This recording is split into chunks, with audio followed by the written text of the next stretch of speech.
Okay, y'all, so I am back with another video review, and this is part 3 of my video. What's my video? Movie slash series review. Okay, some be, you know, talking about some movies I seen in some Netflix or TV series. Hope I'm saying it right. Backstory on why I'm in the truck making this video. It's because, oh, my son, my light too, my light is horrible. It's because I need to put on sunscreen too, so yeah. It's because I can't find my charger, so I gotta charge my phone up in the truck, and Steve got the tripod piece that I need for my tripod in his closet. I'm scared of his dog is in his room sick, so yeah, I'm in the truck. And before I, you know, forget all my information, because I have, you know, it's been a minute since I watched everything, so I might be a little rusty. So before I forget and I want to do the video, I'm going to do the video, even though I'm in the truck. So that's how dedicated I am to YouTube. So the first movie Netflix series we're going to touch on is Selling Tampa. I don't know how many of y'all seen Selling Tampa, but yeah, Selling Tampa.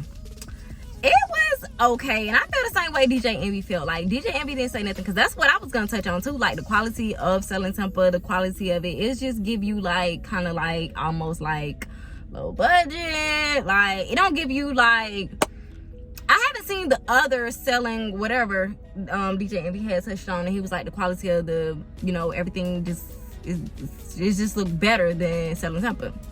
I haven't seen it, so I can't say, but when I was looking at it, I was like, in the editing, like, everything is just like, you know, it could be better. So yeah, what I wanted to touch on is the lady that's Sherelle. I think her name's Sherelle, the one that got the baby by Ocho Cinco.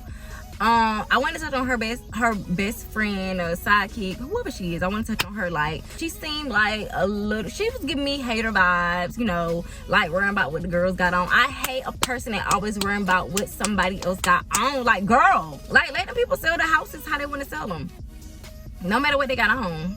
I was so happy that they was, you know, being themselves and, you know, dressing how they want to dress. So what? They young. I hate when old hoes talk about young girls. Like, y'all sound like haters. The fact that they think that they can't be friends and work together, like, I don't like that. Yes, you can. You can work together and be friends. Like, you don't always have to be business. I don't like that. The girl Alexis, I think that's her name, the one that sold that house and she didn't know no information about it, she really embarrassed herself. That was sad. Sherelle, at first I said Sherelle gave me a bad vibe, but then I said at the same time, like, when she you know, when she kind of had a heart for that girl who couldn't sell no homes or whatever. I think her name was Alex. She kind of had the other one who she hooked her up with, the man that had all that real estate. I can't think of her name.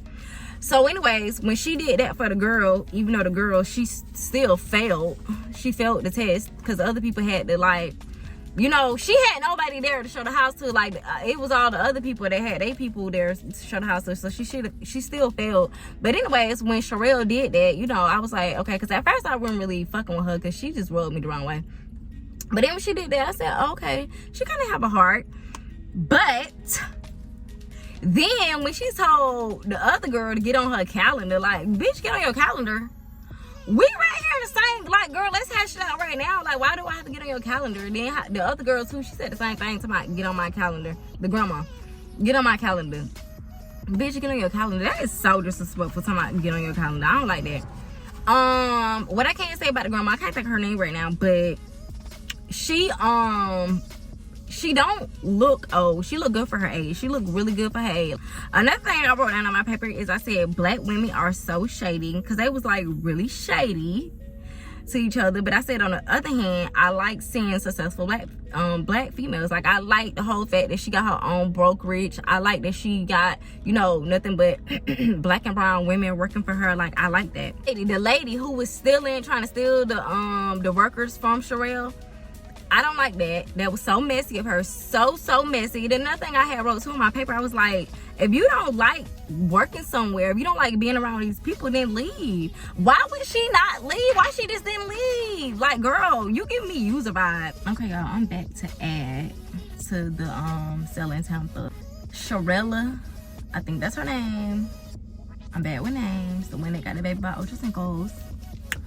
Her daughter, not the one that she just had. I don't know if she had a boy or a little girl, but her older daughter is so, oh my god, that little girl is so gorgeous. She's so pretty. And I also wrote down on my paper, I said the best moment for me about the whole show is when Joanna, that's her name, the older lady with the grandma, is when she opened up with a group about her divorce. Like, and I think they did that in Miami. Like, everybody, like, you know, just feeling their feelings. I really liked that. I was a little confused when it was discussing you know, them leaving and going with the lady, and the lady trying to recruit them. I was so confused because I'm like, don't nobody else hear it? They right there, everybody right there in the same motherfucking, you know, area. Like, y'all right there around each other, don't nobody hear that? I didn't get that. Was it staged? Was it real? I don't know. Okay, y'all, I don't see quite a few movies. Oh, another movie I wanted to touch on too before I forget, As We Fall. I think it just came out this year. I didn't really like that, and I was fast forwarding through the whole thing because I didn't really like that. Like, it's getting lamer and lamer and lamer. And I want to speak on Ozark 2. Ozark 2 is another one. I'm sorry, I'm digging all in my face. It's getting lamer and lamer and lamer. The first, As We Confided, As We Something, the first one that they ever came out with, it was good. But like the sequels, I don't really like the sequels. Like, they boring. And I want to speak on Power too, y'all. Power is everything in me. Like, I want all my gangster movies that I see from now on out to be just like Power. Power is like so just everything to me. I love Power. Power Playbook. Is it Power Playbook? The one with motherfucking Tyree. Y'all know what I'm talking about. I love it. I love it. I love it.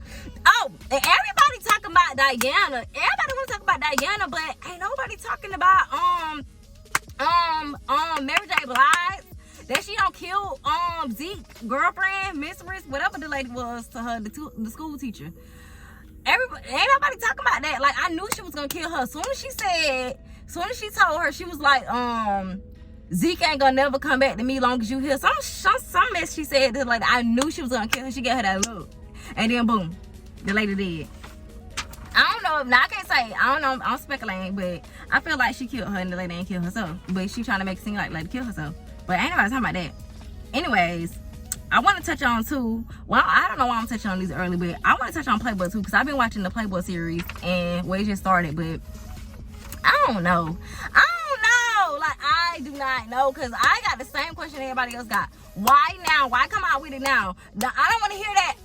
No, like, why come out with it now? Like, if somebody did something to me, I'm going to say it down. I'm going to say, I want them to face me now. Another thing I want to touch on is Ozark. Y'all, Ozark, this season 4, it was so lame. I don't like it. Pity, throw it away. The only part that really just, you know, that did something to me is towards the end when the old lady and the boyfriend got killed. And not to say that in a harsh way, because I don't want to sound harsh talking about the only part that is for me when they got killed.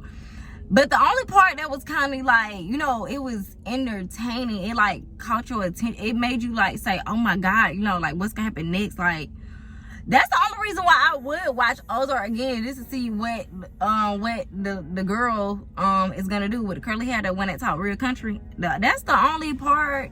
I mean, that's the only reason why I would watch it again, because I fast forward through the whole thing because it was so boring. Like, it was just boring. It was like parts and scenes that was happening for no reason, like when the car flipped over when they was driving. I didn't get that, and they had all that blood and they had like, did I miss something? Did I miss a message?